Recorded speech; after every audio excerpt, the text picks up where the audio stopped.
Sagantaan fi Sultaan Abagura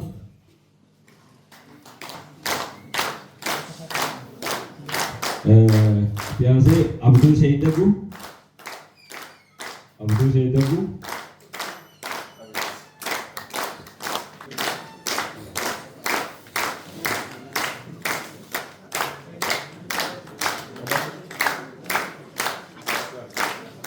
Adam Asra Makan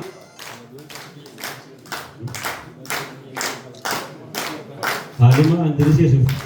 bakka bu'iinsaa jirti Halima Andris Yusuf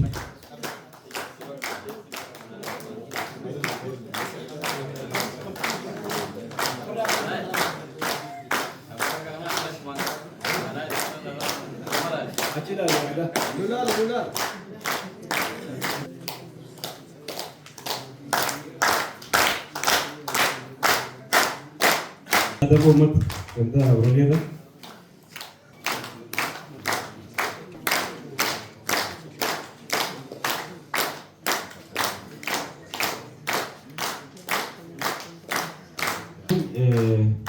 Abu Andris sama itu kata wajib Indonesia TV menu aja polisi anaknya kita Alkoya Ahmad FC ganti Jakarta